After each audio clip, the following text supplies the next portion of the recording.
I want to start off with a warning. Although I will try my best to faithfully describe my experience in the game without spoilers, The Legend of Zelda Breath of the Wild is truly at its best when played without any prior knowledge surrounding its story, world, gameplay mechanics, and other secrets.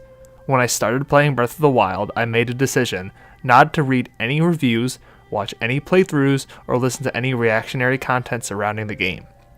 Because of this, I believe I have been able to maximize my enjoyment of this game immensely. Of course, as a consumer, you have every right to want to know the most information about a product before you choose to spend your hard-earned cash. Yet, if you are even remotely interested in purchasing this game, I personally urge you to hold off on reading or watching this review or any other piece of content surrounding The Legend of Zelda Breath of the Wild. For those of you remaining, here's my review. I should have seen this coming. For years they told us that The Legend of Zelda Breath of the Wild was going to challenge the conventional design that has stuck with the series for decades. With every delay, they teased more and more of the game. This was going to be the open world Zelda, they said. The Zelda that would take the franchise back to its roots. Trailers, press releases, interviews, conferences, the whole lot developed a rhetoric surrounding this title. Nintendo knew this was special. All of this, and I can embarrassingly say that I, however, was not prepared for this game. Maybe it was because I've been burned a few too many times before. The Zelda franchise has been around for over 30 years now, and monumental game changers like The Legend of Zelda Ocarina of Time have been few and far between. Perhaps I was apprehensive about Nintendo's ability to tackle such a staggeringly grand open-world project. The genre has been continuously iterated upon by Western developers who have been championing player freedom and dynamic gameplay scenarios years before Breath of the Wild even reached its infancy phase. Every one of my concerns and fears vanish after just a few hours of playing this game. Pairing the essence of Zelda along with the freedom of open world design has produced a game that elevates both the series and the genre at a time where the two were in major need of a makeover. There have been a few times in my gaming career where I have felt like I was experiencing history as it is happening.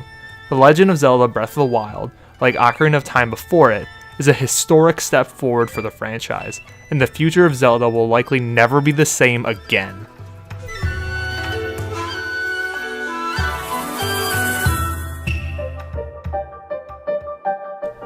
The heart of Breath of the Wild's story feels more like an all-star mashup of the series' best than a complete overhaul.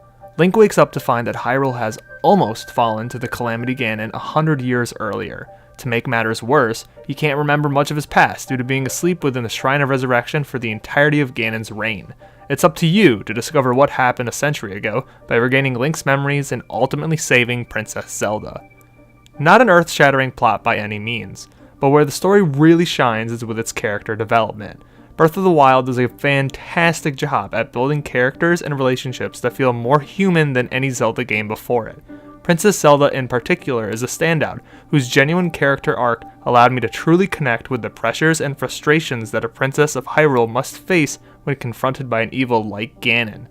Without diving too deep into the lore of the game, Breath of the Wild succeeds at devising a memorable and engaging plot that continuously left me hunting for the next story beat in hopes of learning more about the world and relationships between the major characters. What is perhaps more interesting than the story itself is how Breath of the Wild allows you to progress through the narrative of the game.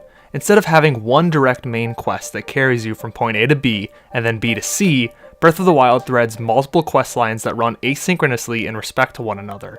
You have complete freedom in choosing which of the main quests you wish to complete and in what order, but whether or not completing one before another is a necessity is actually for you to find out. This is not only revolutionary for the Zelda franchise, but for the open world genre as a whole. The moment you set foot in Hyrule Field for the first time, there will be an entry in your main quest log titled Destroy Ganon, which begs you to run straight into the heart of Hyrule Castle to save Zelda. That's not a joke. That is quite literally the final quest in the game, and it's also one of the first main quests you receive. It is with this level of freedom that you are able to go on an adventure that is truly and personally your own. Again, I would prefer to be vague here because the fun of discovering what does and does not have to be accomplished in order to beat the game is what makes Breath of the Wild truly special. It may be hard to believe that a main quest for a game could be an a la carte experience, but Breath of the Wild is able to execute this by creating a world which feels more like an actual place and less like a string of set pieces waiting for you to interact with. I'm not sure I'll ever be able to happily play an open world game with a linear quest structure ever again.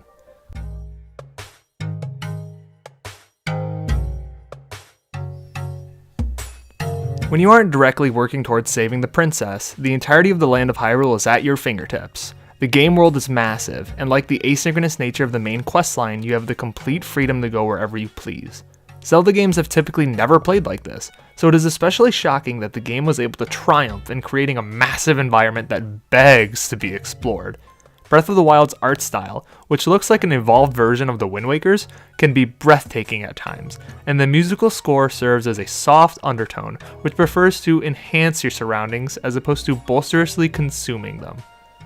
Everything you see can be surmounted, and doing so will almost always result in some sort of reward, even if it's just a better view to help survey the nearby area. The allure of Hyrule is one that reminds me of playing the original Legend of Zelda for the NES. The game was shrouded in mystery and magic when it released.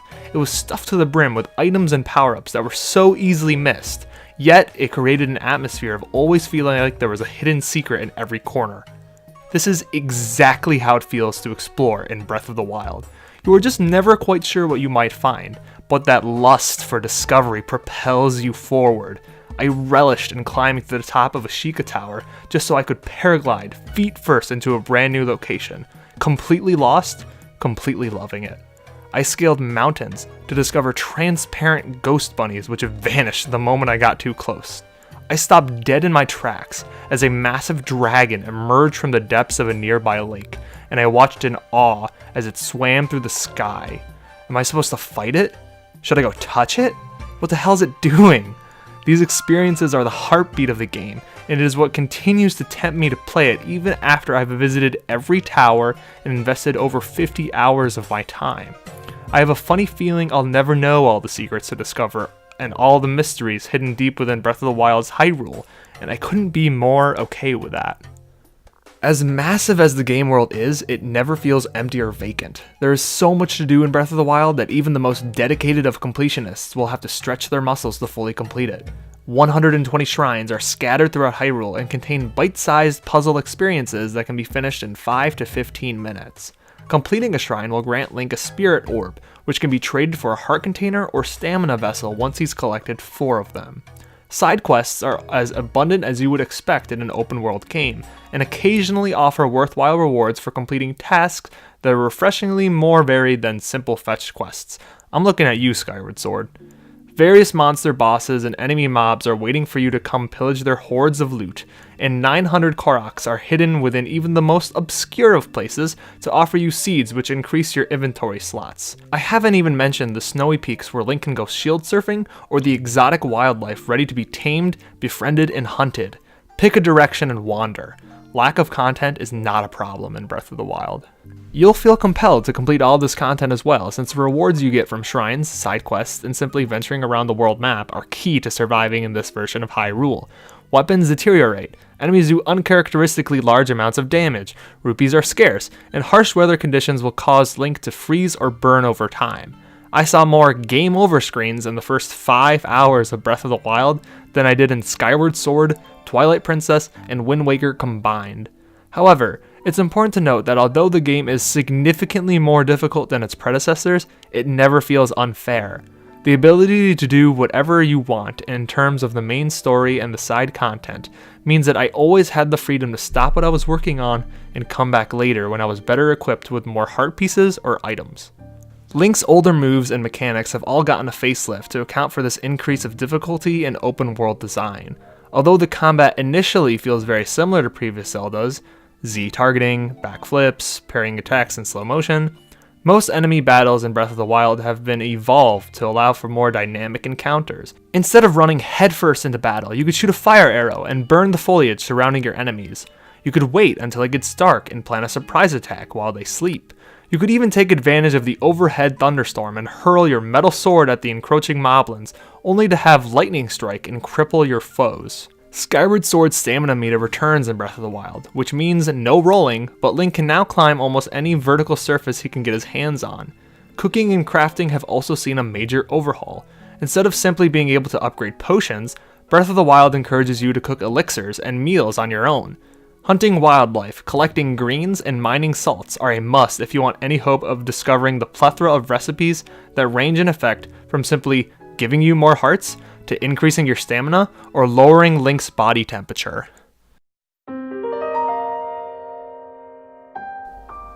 It may seem like I'm overly gushing about how much I enjoyed this game, which I am. However, I don't want to give off the appearance that this game is a perfect video game experience. Horses feel especially useless in Breath of the Wild as they can't be called to your side once they are out of sight. Although this is arguably more realistic, each time I got distracted by a nearby mountain or shrine meant that I often found myself outside of my horse's calling distance. The UI for this game is not particularly well optimized, as I spent way more time sifting through my inventory than I would have liked, especially when cooking multiple dishes one after the other. Shrine experiences can sometimes be frustratingly inconsistent. I went from feeling extremely accomplished after a 15-minute brain scratcher to annoyed at my controller when attempting a puzzle which relied heavily on motion controls. Link himself was a low point for me, as his mute, white knight persona felt notably out of place when compared to the other characters in the game. Big story moments, which resulted in Link regaining critical memories, were met with a silent and stoic attitude. This is particularly frustrating when you consider that the game no longer gives you the option to use your name instead of Link's, so there is no real reason to continue to treat him like a blank canvas. None of these things truly matter when I'm playing Breath of the Wild. If I'm being honest, the only reason I wrote the previous paragraph was to make you all aware that I know we all have different tastes and opinions. Plenty of people will find something to dislike about this game, perhaps even one of the things I mentioned above. It is for this reason that no game can ever be declared objectively perfect. This is especially true for Breath of the Wild. This is a new kind of Zelda game. Sure, it carries the same spirit that the series has championed from the start, but Breath of the Wild sets out to challenge the design philosophies built by its predecessors. It is a Zelda revolution. The development line has officially been drawn in the sand. Breath of the Wild will stand as the foundation for the future of the franchise, just like Ocarina of Time has done up until this point. For fans of the old Zelda formula, I hope that you will find that the soul of the franchise has remained intact within this latest iteration of the series. For the haters, it's time to try again. The Legend of Zelda Breath of the Wild is an achievement in gaming. Playing it reminded me of why I love video games in the first place. There's a magic in this game that makes it more than just the sum of its parts. The future of Zelda, and with it the future of games, has never seemed brighter.